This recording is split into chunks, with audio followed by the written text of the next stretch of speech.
The emotional and fiery meeting saw a panel of health bosses, the local MP and others face a barrage of questions, and some strong accusations, over options laid out to deal with the problem which was originally set to see the department face a crisis from the beginning of June. However, Dr. Neil Hepburn, medical director at ULHT, told those attending that the recruitment of the new doctors would push the deadline back to the end of July. Dr. Hepburn last night also noted that nurses had been given additional training to work on children's ward, and said it was now reasonable to mix them into the staff, but added they don't have the same qualifications or training as specialist nurses. ULHT CEO Janso Barrage apologized to the situation. He added, "We are working tirelessly to maintain safe services for children at Pilgrim. We want to keep pediatrics and maternity at Pilgrim." ULHT has proposed 5 options for the service, including the temporary closure of the inpatient ward, but has yet to make a decision. Other options include maintaining services as they are, closing pediatric services and retaining consultant-led obstetrics and neonatology temporarily until staffing can no longer support neonatology, maintain current services including neonatology but stop all planned pediatric operations at both Pilgrim and Lincoln County Hospitals or providers across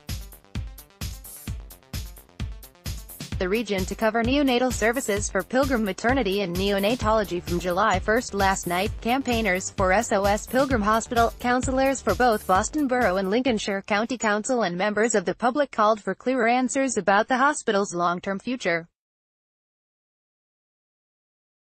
The trust says it doesn't want to close pediatric services in Boston and is actively recruiting doctors in a bid to keep it open.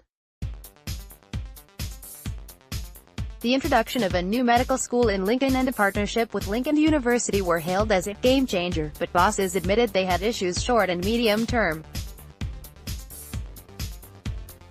Boston and Skegness MP Matt Warman said he was helping with getting visas through, and was raising the issue with the highest authority he could, Prime Minister Theresa May and Health Secretary Jeremy Hunt. Questions were also raised over the amount of time the crisis had been on the cards, up to 10 years, how the trust was working to recruit and retain staff and why staff would want to come to work for trust which has had bad PR, and doesn't appear to have job security, among others. An accusation was leveled that a decision had already been made, however health bosses were quick to deny that.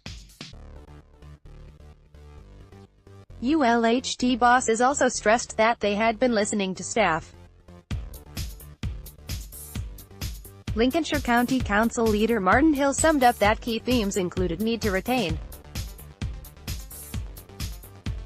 He stressed the need for the Links STP, which is reviewing healthcare services across the county, to be released to the public, a call backed by the local MP and others. A spokesman for Link CCG said work had been ongoing on the STP following its initial release in 2016 when it was unanimously rejected by LCC. He stressed that it would go to public consultation. For more from last night's meeting, see the Standard's website, and reporter Daniel Jane's Twitter account at Standard Daniel. For a video with reactions from the panelists following the meeting, click here. For a video with reactions from the campaigners following the meeting, click here.